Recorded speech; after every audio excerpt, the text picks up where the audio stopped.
Yeah, that's the problem with you editing videos. You could include any of this if you really wanted to. All right, so Starbomb released an album in 2019 called the Tryforce, and we're just going to talk about it. You know, it's something. Starbomb was something that we're kind of both knowledgeable of.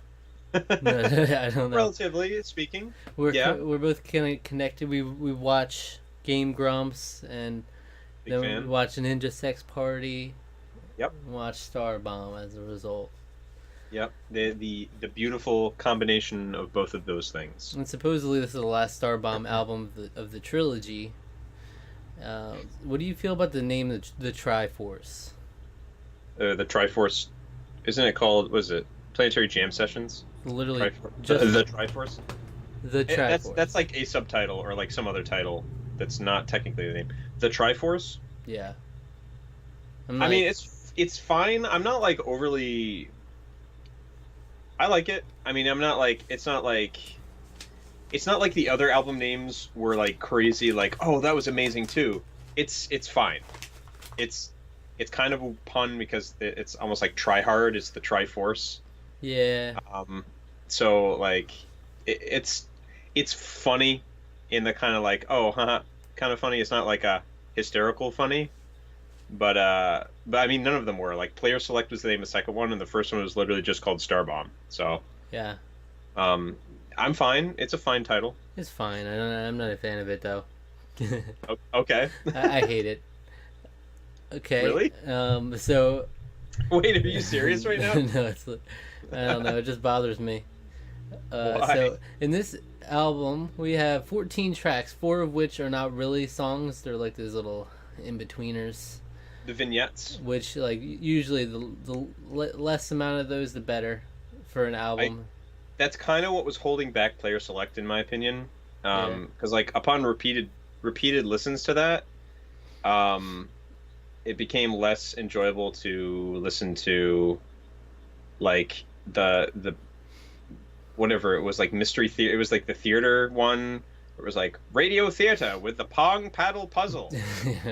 Like that just got really old really fast to re-listen to. It was just like I don't care. It's literally filler. It's a filler of an album, is what these kinds of tracks are, and it's like they're Yeah, fine. They're fine the first time you listen, and then it's like they just get in the way, and it's a way to yeah, kind of fluff up the numbers, you know. yeah, So it's really got 10 tracks on this. yeah. It seemed like the second album had like it probably only I think it only had like two, but they still like it was just kind of like yeah, it did feel a lot more padded. I felt like these ones were while they on repeated listens, it's gonna get old. They're still like one of them is just like like the Dream Daddy one is literally just Yeah. a joke of self promotion, really. And I mean that's funny because like they Yeah. have to do that in terms of a just that's who they are as Let's Players. They basically have to be self promoters. So that's funny because they're making fun of themselves essentially. So overall, though, I don't know about you, but I think this might be my favorite album in terms of just how good and how various all of the tracks are. Yeah. Um, they clearly spent a lot more time on this one. The second album, they had like the turnaround on that was like stupid fast. It was like they had like a couple months to do it, Right. and that like destroyed Dan, if memory serves. Like he was like wrecked on Game Grumps. They were trying to do some other stuff with Game Grumps, and he was just like dying in terms of like being stressed out about that. So they took a break. That came out in 2014, I think, right? The second album. Something like that. I feel like the idea was initially to have one a year for 3 years and just finish it, and then they're like, Yeah, wait, no, let's not do that. yeah. Let's not do that. Yeah. And then they got involved going on tour.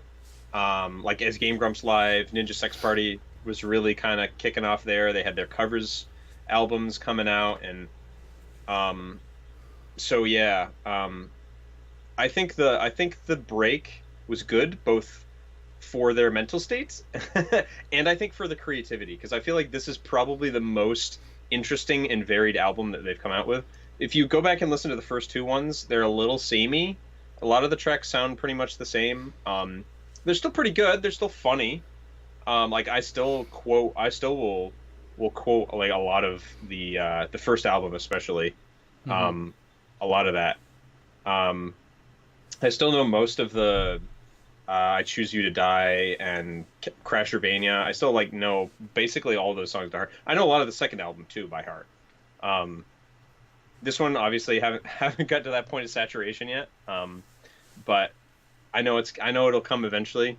Just because I love listening to this album. Mm-hmm. So Yeah, I don't know your thoughts on the creativity. yeah. I pretty much agree with you that the overall it's been better, and I think overall the quality spread is more. It's more even. Like Yeah, in comparison to the last couple albums, I think the disparity between like the best tracks and the worst tracks is definitely not as big. Like there are not like any particular duds in this one.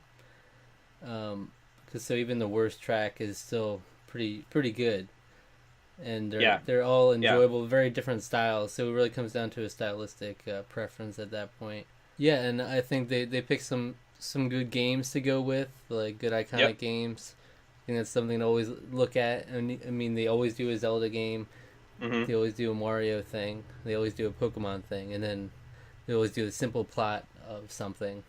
Right. But then the other ones are kind of random, and like something like Vegeta's Serenade, I did not did not expect something like that in there. It kind Yeah, of I came out think of left field. yeah, I think that was cool because like trans because in the previous album they did the Transformers one, and that was actually I think that was probably my favorite track of the second album. I loved that one.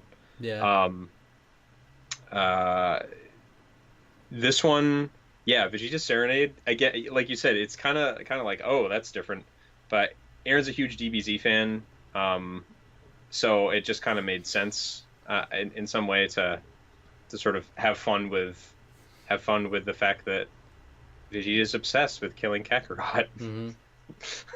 And it was interesting. You actually get to hear like Aaron singing in that one. It's Yeah, like, oh, that's pretty nice. yeah, That's because pretty most of nice. the time he's just doing his angry raps, which he's Yeah. very very good at. I feel like this one had more of a focus on Aaron predominantly. This album. Yeah, Um, yeah, I think yeah, like there's yeah, not as I kind of agree. many like standout Danny moments that I can think of. There's the what was the one song that he has the main. I'm trying to think of the one that was the standout one for me. Yeah, I'm trying to remember too. There's not, there isn't as much. You're right that there isn't nearly as much. He always kind of comes in as like as a bit character, or like kind of the B part, I guess you could say, of this either the song or the story that's being told or whatever. Yeah, I Um, was trying to think of one. There was one I remember. I was thinking of earlier that was like the standout one for me for as far as Danny goes. But yeah, it really it was almost like this album was Aaron's way of showing off his different his, like the diversity and what he can do.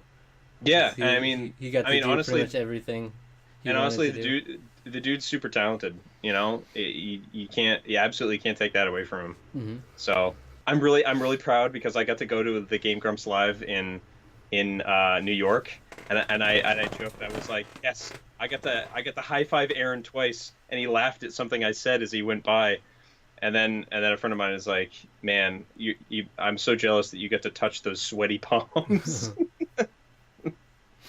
Yeah, uh, I haven't seen anything from them live yet. So yeah, and I got tickets to go to something later, but I'd really like to see one of these concerts though. I think that would be so much fun. yeah.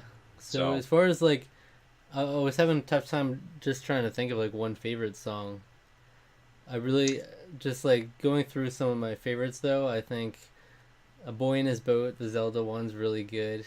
that one is really good. I like that one a lot. Just in terms of, I think just like a lot of the beats overall are just like kind of a jam and groove for a lot of these songs. My personal favorite, and it's not just because I love Overwatch, but it's Blowing the Payload is easily my favorite. I Okay. love the fact that I like that that's the first one that they promoted because that one is like showcases, hey guys, this is different than the last two albums. Because like they go to a Beastie Boys style of song, Mm-hmm. and it's great. Like it's such a great style. Um, it's funny. It references tons of characters. Um, and yeah, has some of my favorite lines of the whole album. So I I do like that one a lot. It's probably I would say that one is my favorite of Yeah, the album. that one's cool, and I like Danny's monotone rap style in there, where it's like all the characters have the same Yeah, voice. yeah, yeah, yeah. But yeah, I really like the Zelda one. I do still really like the Welcome to the Mario Party one. If Yeah, not that just one's for like the groove alone, I think yeah, that's that really cool. the groove in that one. I was thinking I was like that's probably like there's not like a ton of like ooh that's really funny moments in that one. It's more just kind of like a smooth yeah. This it's kind of like cool. There's like little jokes here and there. And Aaron's flow in that is pretty cool too, where Oh it's yeah, like it's a yeah, slow jam, and then he has the Sonic part in there too, which is yeah. nice. That's good. That one does have a good groove. I agree with you on that. Donkey Yeah, Kong Jr. is a gem. Is a true gem. It's the weirdest song. yeah. It was But very strange. for some reason, I really like that one though. Still, Yeah, I feel like my least favorite is probably the Pokemon one this time, while guitar solo appears. If only because I mean I really like the instrumental parts to it, but overall as a yeah. song, I don't think it's that great. But I mean that's Yeah, I like it. It's fun, but it's fine. I just think the other yeah. ones outshine it in this one. Yeah, yeah. I like I mean the new Poker Rap or whatever it was called in the second album, that Right. was easily my favorite. I love that one. It's so stupid and hysterical and I love it. And we have the It's simple plot of Kingdom Hearts too, yep. which And they did it somehow. yeah, I really like that one. I mean, it made sense to do that. They had Final Fantasy, Metal Gear Solid, and now Kingdom Hearts. Yep. Makes All sense. games with very complicated plots. Yeah. So And then the last track was the "This Song Sucks," which was with them going like throwing their ideas out and all that. that was a tribute to the creative process. And I that was just really great because you really get inside their minds of like, hey, this is an idea, and there's literally just them having ideas, and it's awesome. I Yeah, loved it. that Yeah, was a lot of fun. that was very fun. And oh yeah, and there was also the Demon Souls song too, Yeah, which the soul song. Yeah, which was it was alright. I mean, it's not my favorite either, but yeah, I feel like just like I said, a lot of them are really good in this one, so the bar's higher than the yeah, previous albums.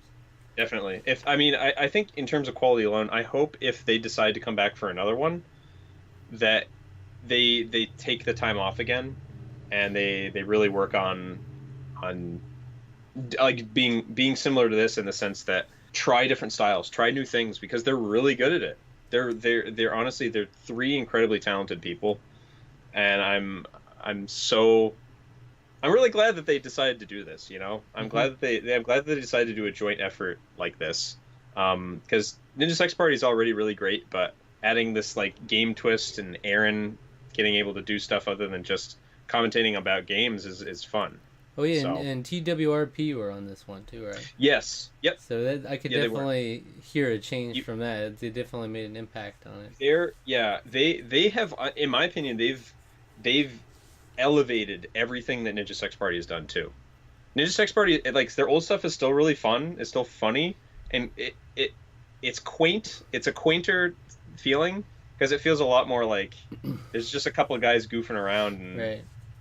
but but yeah, TWRP really just like elevates the music, makes it something awesome and listen to and like super shareable and listenable, and I really like their stuff a lot. Yeah, it's a very distinct style that But yeah, really definitely, complements both Starbomb and Ninja Sex Party really well. yeah, yeah.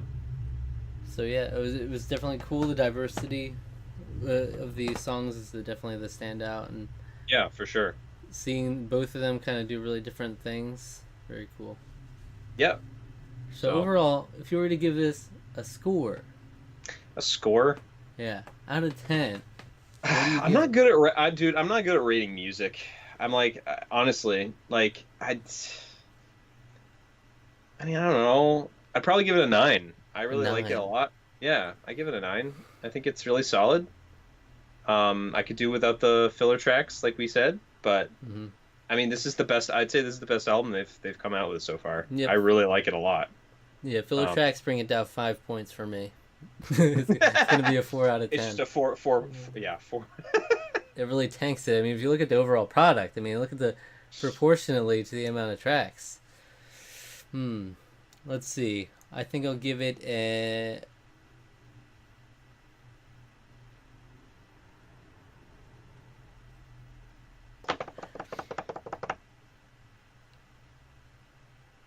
8. Okay. That's All right. 8. There you go. So Tarqaron score 8.5. There you Cool. go. very nice. I'm always the second person to score, though. We need to change that because Yeah, I can it's manipulate the score to be what I want it to It's be. true. Yeah, it's time for me to manipulate the score a Can little make bit. the Tarqaron score. I was like, 8.5 sounds nice. I'll just make it an 8.5. All right. Yeah, Well, that's now it should be up to me to do that. yeah. Next week we're gonna review one episode of Game Grumps and give that a score. Oof. episode Boy, 5. I don't know. I've been saying how big of a fan I am of theirs, but man, better be a good episode because there's some of those that are pretty hard to get through. What, the new ones? No, the new ones honestly you the mean Twilight Princess playthrough has been awesome. It's been amazing. But no, I'm just saying in general. Yeah. There's- We're gonna they know that they talk about it. we're gonna so. put an entire list of all the episodes and randomly pick one. It'll be episode 55 of something. Yeah, we'll watch episode 102 of The Wind Waker. Yeah, so that's it. All right. Very cool. Check out Starbomb if you haven't yet. The new album. Yeah, we It's just spoiled good. it all for you. Somehow you haven't listened to any of it, but Spoiler review. yeah, no, give it a listen. It's fun. If you're all right with salty language. Yeah. There's one thing about Starbomb. It's like very over the top, like throw in sexual things over Throwing, yeah. So you gotta probably not a listen with the foot when the folks are around, unless your parents really like that kind of stuff. In which Yeah. case, go right ahead. Oh, Donkey Kong Jr. though. Stupidest. All right, All bye. right.